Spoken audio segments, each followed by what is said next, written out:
நீங்கள் என்னைக்காச்சும் நம்ம எதுக்கடா பிறந்தோன்னு ஃபீல் பண்ணியிருக்கீங்களா? அப்போ நான் சொல்கிற இந்த ஒரு படத்தை பாருங்கள், நீங்கள் யோசிச்சது ரொம்பவே தப்புன்னு உங்களுக்கு புரியும். இந்த படத்தோட நேம் என்னன்னா it's a wonderful life. 1946 release ஆன இந்த ஒரு ஹாலிவுட் மூவி என்னோட மைண்ட் செட்டை கம்ப்ளீட்டாக மாற்றிருச்சு. என்ன ஸ்டோரின்னா, ஒரு நார்மல் பேங்க் ஓனரான ஜார்ஜுக்கு அவரோட லைஃப்பில் நிறைய ப்ராப்ளம்ஸ் வருது. அந்த ப்ராப்ளம்ஸ்னால அவர் ஒரு நாள் நல்லா குடிச்சிட்டு அந்த போதையில் சூசைட் பண்ணலான்னு டிசைட் பண்ணுறாரு. அண்ட் கரெக்டாக சூசைட் பண்ணுற டைமில் ஒரு ஏஞ்சல் வந்து ஜார்ஜை ஹெல்ப் பண்ணிச்சு.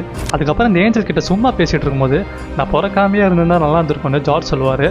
உடனே அந்த ஏஞ்சலும் ஜார்ஜுன்னு ஒருத்தர் சுத்தமாக பிறக்கவே இல்லை, அந்த மாதிரி இந்த உலகத்தையே மாற்றிடுவார். அதுக்கப்புறம் ஜார்ஜோட அம்மாவுக்கும் இவ யாருன்னு தெரிஞ்சிருக்காது. அவரோட தம்பியும் உயிரோட இருந்திருக்க மாட்டான். பிகாஸ் சின்ன வயசில் ஜார்ஜ் தான் அவரோட தம்பியை ஒரு இன்சிடென்ட்லேருந்து காப்பாற்றிருப்பாரு. அண்ட் அவரோட ஃப்ரெண்ட்ஸுக்கும் இவ யாருன்னு தெரிஞ்சிருக்காது.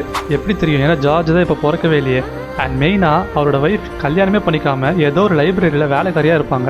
அப்போ தான் ஜார்ஜுக்கு ஒரு விஷயம் புரியுது. என்னன்னா, நம்ம பிறக்காததுனால நம்மளை சுற்றி இத்தனை பேரோட லைஃப் வேறு மாதிரி இருந்திருக்குன்னு. லைக் இமேஜின், MS தோனின்னு ஒரு ஆள் பிறக்கவே இல்லைன்னா என்ன இருக்கும்? இந்தியன் டீமுக்கு எந்த ஒரு வேர்ல்டு கப்பு கிடச்சிருக்காது, CSK 5 கப்பு அடிச்சிருக்க மாட்டாங்க. அண்ட் மெயினாக நிறைய யங்ஸ்டர்ஸ் இந்தியன் டீமுக்கு கிடச்சிருக்க மாட்டாங்க. ஸோ புரிஞ்சுக்கோங்க, நிறைய ப்ராப்ளம்ஸ் வரும் போகும். பட் லைஃப்ன்றது ஒரு அற்புதமான விஷயம். எந்த காரணத்துக்கு கொண்டு லைஃப்பை தொலைச்சிடாதீங்க. அண்ட் ட்ரஸ்ட் மீ, நீங்களும் இந்த படத்தை பாருங்கள், உங்களோட மைண்ட் செட்டு கண்டிப்பாக மாறும். அண்ட் உங்களுக்கு இந்த படத்தோட லிங்க் வேணும்னா கமெண்ட்டில் லிங்க்னு டைப் பண்ணுங்கள், நானே அனுப்புகிறேன்.